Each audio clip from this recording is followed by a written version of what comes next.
Chris. Thanks for inviting us today. It's a great pleasure having you. What made you open a gallery here in Paris? Why Paris? Well, Paris is a good place to open galleries. It's still one of the great contemporary art centers in the world, along with, let's say, London or New York. A rising center currently is Berlin, so it's a good place. And it's a place also where you get a lot of variety in styles and nationalities of artists.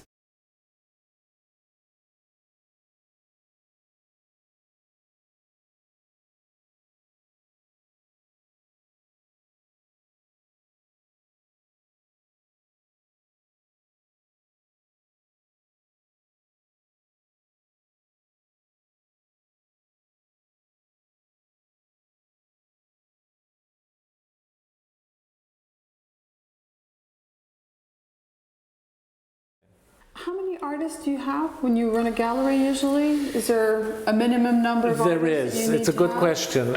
You can't have more than a certain number because you do have to devote a lot of time and energy with each. Mm-hmm.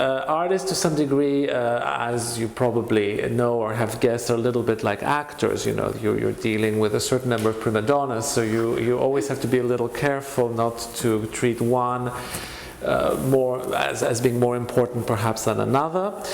I would say you need a base of, let's say, eight to 10, whose work you follow regularly, whom you exhibit once a year or every other year, but always you have to be bringing in new blood.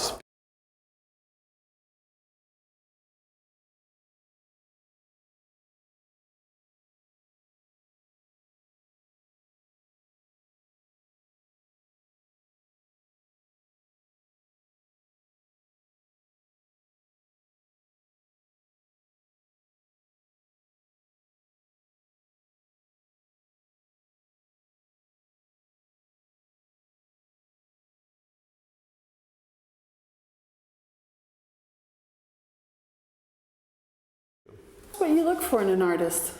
Competence, a base of technical proficiency. He must be able, if he's a painter, to paint well, fluently, to know his craft, in other words. If he's an engraver, a printmaker, same thing. If he's a photographer, again the same. And then what an artist, or an interesting artist, should have is his own world.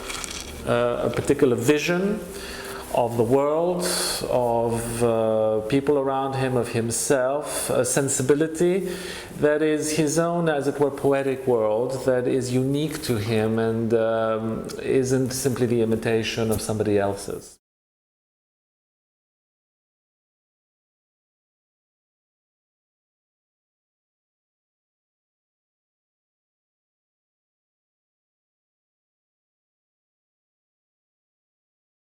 An artist must seduce us as viewers into his universe and not really supply us with something we already know or expect in order for the artist to truly be a good artist.